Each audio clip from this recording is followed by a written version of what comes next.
L'atelier, pour moi, c'est un lieu qui me pousse à sortir de moi complètement, tu vois, comme si je tombais dans quelque chose et quand je revenais, j'étais complètement curieux de voir ce que je faisais, j'étais étonné, je suis fatigué, j'ai envie d'aller boire un Coca-Cola, j'ai envie de boire un thé, mais je reste longtemps dans l'atelier. Et ce qui se passe, c'est que dans l'atelier, je me suis retrouvé à me poser des questions sur pourquoi le Martiniquais, en Martinique, nos jeunes, hein, moi ce que j'appelle nos jeunes parce que maintenant je suis soixantenaire quand même, alors je peux dire nos jeunes, je me suis posé la question, est-ce que ma génération a fait la bonne transmission ?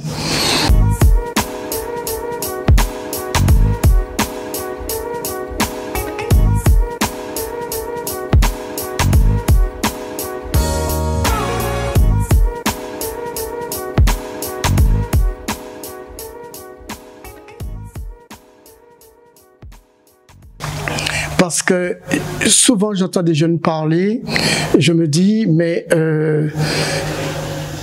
il y a eu une rupture, un endroit, je sais pas, il y a eu une rupture, un truc comme ça.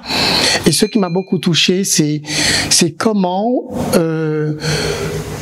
des jeunes pouvaient casser des œuvres d'art. Et donc, j'avais fait une chronique sur ça, où j'avais dit que je trouvais pas ça normal, qu'on puisse casser des œuvres d'art, même si c'était Joséphine de Beauharnais, même si c'était, etc., mais c'est une sculpture. Et qu'il y avait d'autres façons de faire, qui serait de récupérer ces œuvres et de le mettre dans un espace de musée, de le désacraliser, de le cannibaliser, comme Coco Corail a fait avec le mur du centenaire au Cermak. Je me suis dit, il y a quelque chose. Et donc, après, j'ai fait une réflexion dans mon atelier en me disant, c'est parce que nous sommes restés au stade de la recherche. De la recherche, de dire, on est tellement à la recherche de nos identités, comme ça, et qu'on n'a pas encore fait corps avec tout ce qu'on a trouvé. Moi, personnellement, quand je dis identité achevée, ça veut dire pour moi, j'ai pas besoin de faire de recherche encore. Parce que je sais que je suis martiniquais et je vis complètement ma martinicanité. Mais est-ce qu'on a transmis ça aux jeunes? Et je pense que non. Et à partir de là, j'ai commencé à élaborer un travail sous cette réflexion. Et en disant, le problème de la culture, j'entends tout le monde parler de culture martiniquaise. À l'époque, je disais ça aussi. Je disais, oui, ma culture martiniquaise fait. Mais je me dis, dans mon atelier, je me suis dit, mais la culture martiniquaise n'existe pas encore. Elle est en train de se construire. On est en train de faire des choses. On est en train de...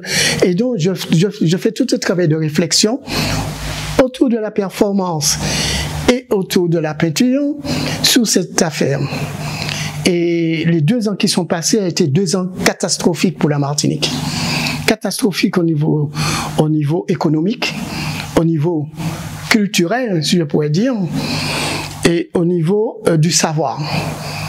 Parce en plus, on a le Covid qui a freiné les choses. Mais on dit chaque génération doit faire sa révolution. Je me dis, une génération comme la génération actuellement qui fait une révolution vers le bas, je pense ça, je dis c'est pas comme ça qu'on peut avancer. Et que je me dis, dans mon travail, je parle toujours de mon travail, hein, dans mon travail, je me dis je dois apporter des éléments qui va permettre de pousser au questionnement. Est-ce que le chemin qu'on prend, c'est un bon chemin? Est-ce que la révolution, c'est de dire non pour tout? Non, non, non, non, non. À un moment, il faut dire oui, qu'on a pu condenser toutes ces choses qui fait corps, ce sera plus une population, qui va faire corps, qui va donner un peuple. Et à partir de là, on pourra parler d'autres choses. On pourra parler d'émancipation. On pourra parler. Mais dans mon atelier encore, ma réflexion, c'est qu'on met les charrues avant tout. On On n'a pas encore ni la vache, ni le cheval, hein, mais on met la charrue déjà. Quand je dis la Martinique, que les Martiniquais, que la Martinique, il n'y a pas de peuple martiniquais, c'est parce que dans le mot peuple, pour moi, il y a beaucoup de choses. C'est-à-dire que c'est un mot très, très, très fort. C'est-à-dire c'est un mot d'engagement. C'est un mot où il n'y a pas de soumission. C'est un mot qui nous demande d'avoir des devoirs et aussi de gérer nos règles par rapport à nos lois, par rapport à beaucoup de choses comme ça. Et jusqu'à présent, je pense que depuis longtemps, j'avais fait une performance où je disais que le Martiniquais était en transit dans son propre pays. Parce que quand on suivait les Martiniquais en voiture, quand ils vont à la plage, ils jetaient des trucs par la fenêtre, ils faisaient des trucs comme ça. Mais depuis les années, depuis 2009, il y a une certaine forme de reprise en main. On commence à prendre la conscience écologique, etc. Il y a des choses comme ça. Et tellement que je dis que c'est pas un peuple, c'est une densité, c'est plusieurs populations collées. Ça veut dire que il y a ceux qui considèrent que pour eux, le Martiniquais, il est foncé. Il est simplement africain. Il y a une partie des Martiniquais qui pensent qu'ils sont indiens. C'est une indianité. Mais l'action de dire Martiniquais, c'est une forme, ça veut dire, pour moi, Martiniquais, c'est une forme d'arc-en-ciel.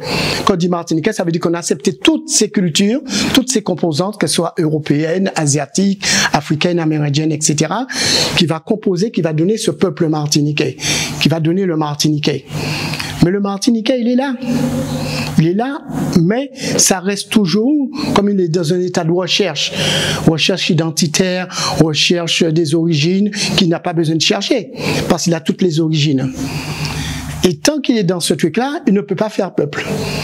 Et faire peuple, c'est on sait ce qu'on est.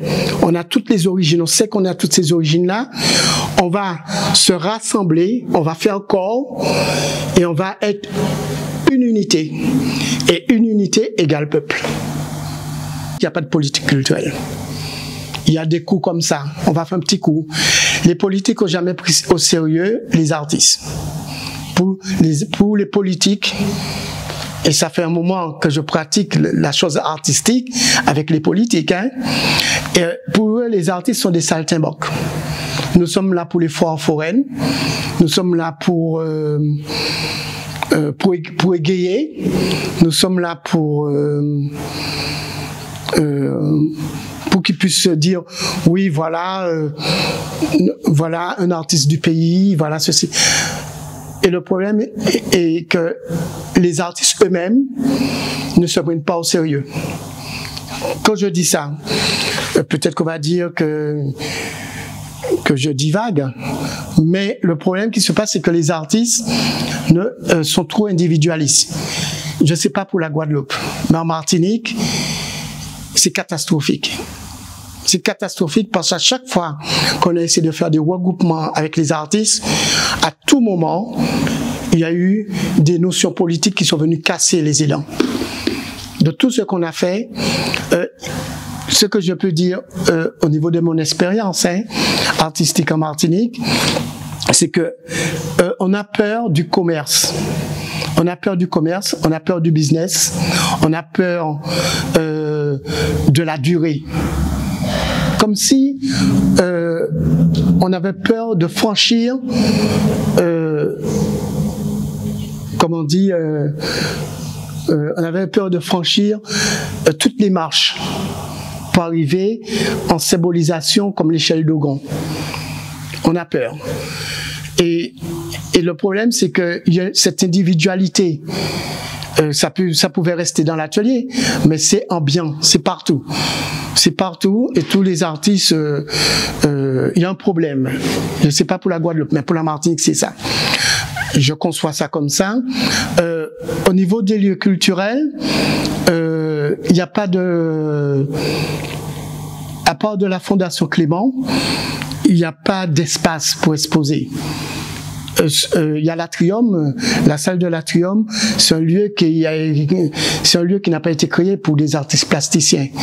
Mais ils ont fait un maximum pour essayer d'apporter des éléments pour permettre aux artistes de présenter leur travail. Et donc, il y a 2 salles, pour moi, qui est fort intéressant. Le seul truc, c'est que dans ces 2 salles-là, c'est très difficile à exposer. Il faut avoir un très bon scénographe pour arriver à mettre en place les œuvres comme il faut.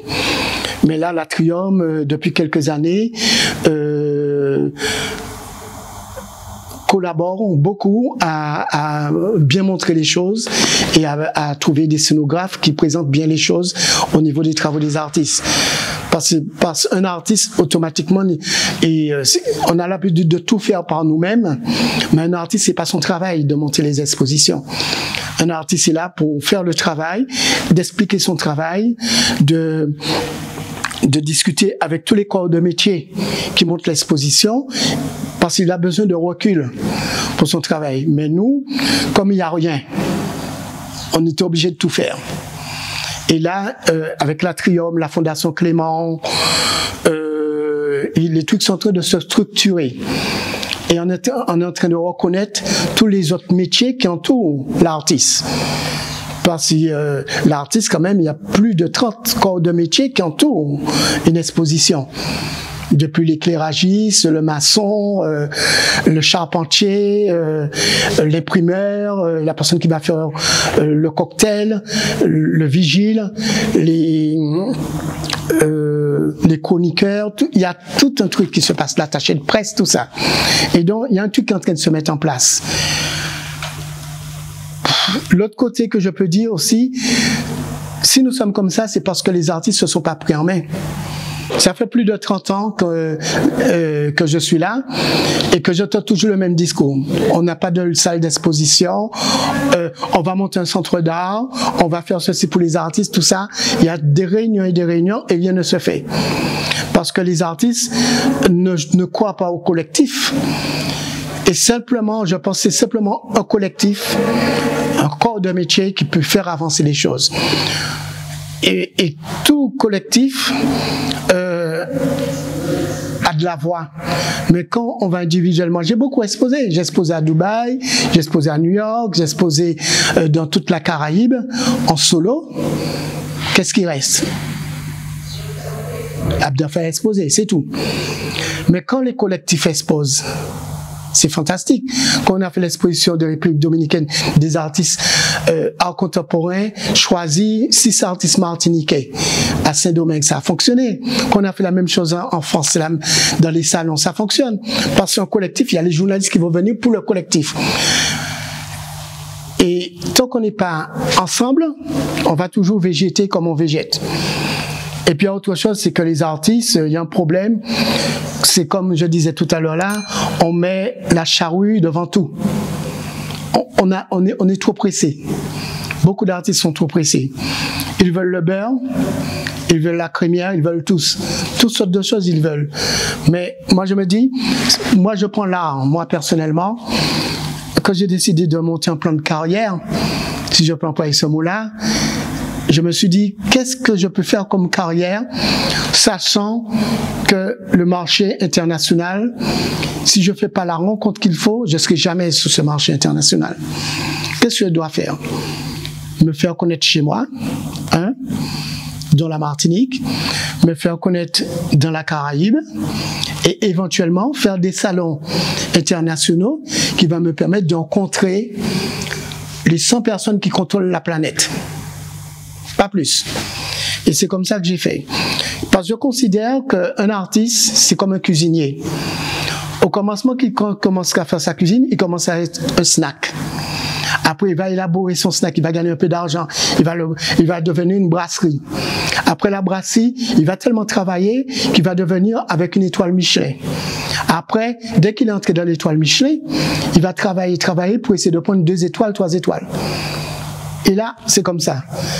Mais tant que tu ne travailles pas le snack, tu peux pas être le Michelin. Il faut savoir bien faire le kebab ou bien la pizza, pour que tu puisses après élaborer quelque chose pour que tu puisses devenir ça. Et tous les artistes, ils ont fait une petite exposition. Il y avait un gars d'Afrique, peut-être un Vénézuélien, je sais pas, un Américain, ils sont internationaux. Les prix sont internationaux aussi.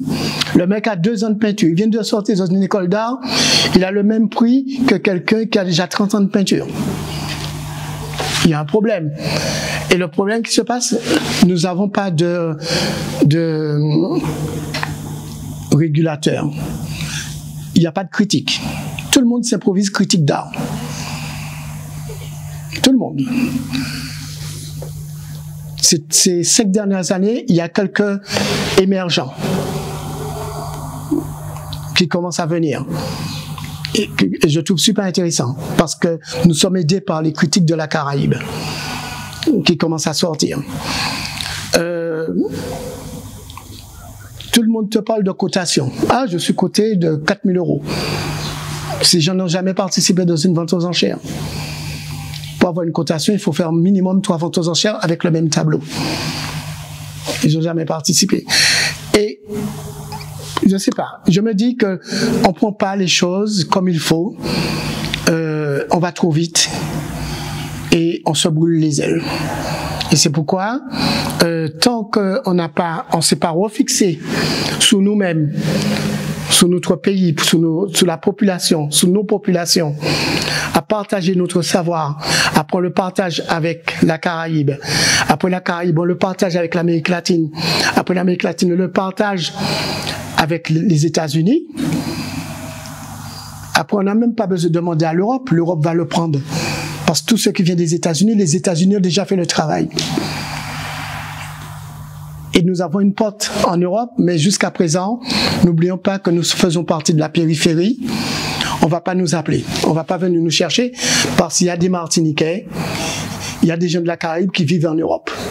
On va récupérer tous les gens qui sont en Europe, ils vont faire une exposition caribéenne à Liverpool, n'importe quel endroit, ils vont prendre des gens, un Barbadien qui vit à Londres, un Haïtien qui vit en Allemagne, un Martiniquais qui vit à Paris, un Vénézuélien qui vit au Canada. Ils vont prendre ça comme ça, ils vont faire une exposition caribéenne. Mais ils ne vont pas prendre les gens, les artistes qui vivent dans la Caraïbe. Pourquoi? Parce que nous avons une écriture, même si chaque pays, nous partons d'une même histoire, mais chaque pays a sa marque, a sa façon d'être, a son identité, a ses identités qui sont complètement différentes. Cette écriture-là n'est pas encore, comment je peux dire, paramétrée, ni pour les gens qui contrôlent le marché international de l'art, parce que notre art n'est pas simplement esthétique, elle est spirituelle. Et la spiritualité, dans l'art, c'est difficile que les gens puissent l'accepter. Et moi, je me dis qu'on voit bien que Kandinsky, qui est un grand artiste russe, il était obligé de faire un livre pour expliquer à son époque. On voit depuis le temps. Et avec l'art contemporain qui est déjà la notion de l'art contemporain, qui n'est pas la notion de l'art de maintenant, qui est l'art d'une forme d'impérialisme au commencement. Ça veut dire que les Américains, ils ont récupéré Jackson Pollock. Après, il a eu le prix de Venise. C'était pas pour les prunes. Et donc, c'était une façon pour faire venir l'art qui était en Europe, qui était à Paris, etc., pour le faire venir aux États-Unis. Et depuis, les États-Unis, c'est la place tournante de l'art contemporain. Et donc, je me dis, pour qu'on puisse être dans ce gros truc qui est là, il faudrait qu'on puisse savoir manger, digérer, réavaler ce qu'on fait pour proposer à nos voisins, les États-Unis et après l'Europe. Si on va directement, ça ne veut pas dire qu'il n'y a pas des Européens qui ne sont pas curieux. Il y a des Européens qui sont curieux, qui vont chercher. Il y a des critiques d'art, il y a des chercheurs qui vont chercher des artistes et qui vont aller chercher le non-non. Moi, par exemple, Les Magiciens de la Terre a révolutionné le regard de l'art africains en Europe. C'était pas simplement les petits masses, c'était pas simplement les masses qu'on avait récupérées comment ils s'appellent ça, quand les catholiques sont passés, qu'ils ont mis derrière la hutte, qu'ils cachent tout ça à récupérer, à revendu sur le marché. C'était pas simplement ça. Ils se sont rendus compte qu'il y avait un art, il y avait quelque chose qui était très fort, qui était en plus, qui était esthétique, mais parlait de ce qui se passait actuellement. Il y avait de la spiritualité là-dedans. Mais jusqu'à présent,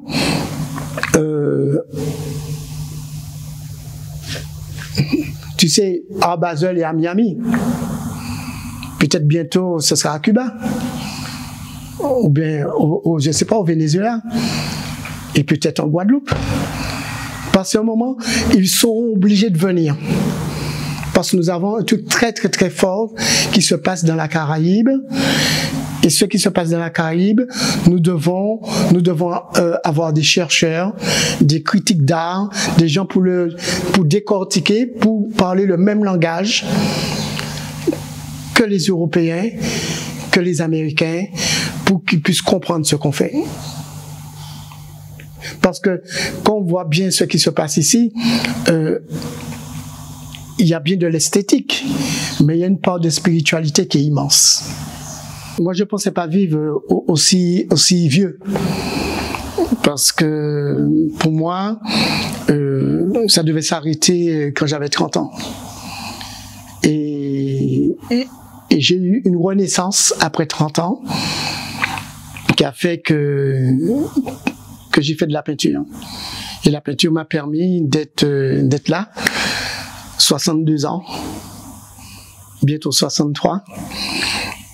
Et donc, vous voyez, bientôt 33 ans de création plastique, où c'était que des questions sur moi-même, après c'était des questions sur les populations qui sont où je vis. Après, c'était des questions identitaires, des origines. Je me suis posé des questions, et la couleur m'a accompagné dans tout ça. La performance m'a accompagné. La danse m'a permis de me mettre dans l'étrier. Bon, ce que je peux dire maintenant, c'est que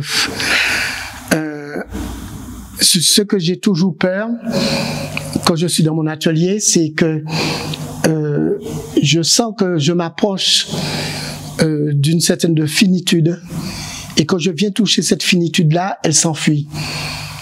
Et je suis obligé de recommencer à travailler pour essayer de la rattraper. Et je pense que le jour que je vais la rattraper, je serai plus là.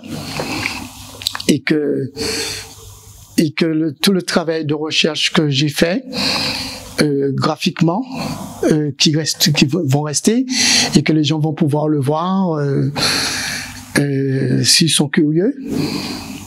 Parce que je pense que la curiosité, c'est la première chose pas pour un artiste simplement, pour tout le monde. La curiosité d'être curieux de soi, curieux de l'autre, curieux de la vie, le hiboconça n'existe pas.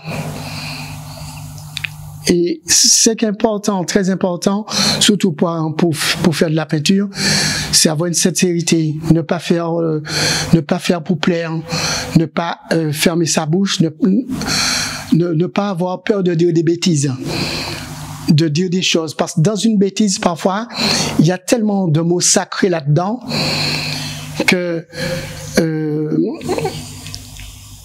ça ne peut pas rester indifférent. Et même quand j'avais fait la performance Un si gentil petit Martiniquais, on sait bien que dans Un si gentil petit Martiniquais, il y a beaucoup de moqueries, il y a beaucoup d'interrogations, il y a beaucoup de questionnements, il y a beaucoup d'amour là-dedans aussi. Et maintenant que je suis arrivé à un moment assez important dans ma vie, où je transmets, j'essaie de transmettre au maximum à travers des ateliers, à travers des animations, à travers des tournées éducatives, artistiques, à travers mes écrits. Je reste toujours quand même le petit gamin de Trenel, Grosse Roche, d'un quartier populaire qui a eu des racines très fortes.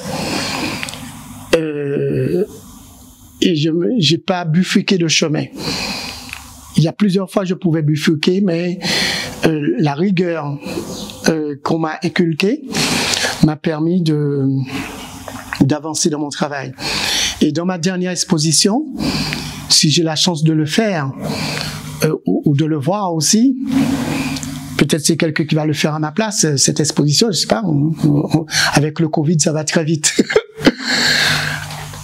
Ce que veut dire, c'est que on va retrouver tous mes questionnements pendant ces 3 dernières années, qui a été très fatigante, très épuisante, qui a été des moments de grande tristesse, mais qui a été des moments de très grande joie, de très grande curiosité, et aussi des moments où j'étais très content d'être vivant. Parce que le vivant, pour moi, c'est quelque chose qui donne de la valeur ajoutée à toute chose morte. Parce qu'on voit une toile au mur, c'est un support qui est là, qui a des couleurs, mais ce que ça dégage du vivant, c'est très, très, très important. Bon, si je pouvais dire quelque chose d'autre, ce serait prenons soin de nous, essayons de nous rassembler. Je parle plus pour la Martinique, hein. Là, c'est de nous rassembler, de nous être curieux de nous-mêmes pour devenir un peuple et pour chérir cette Martinique-là.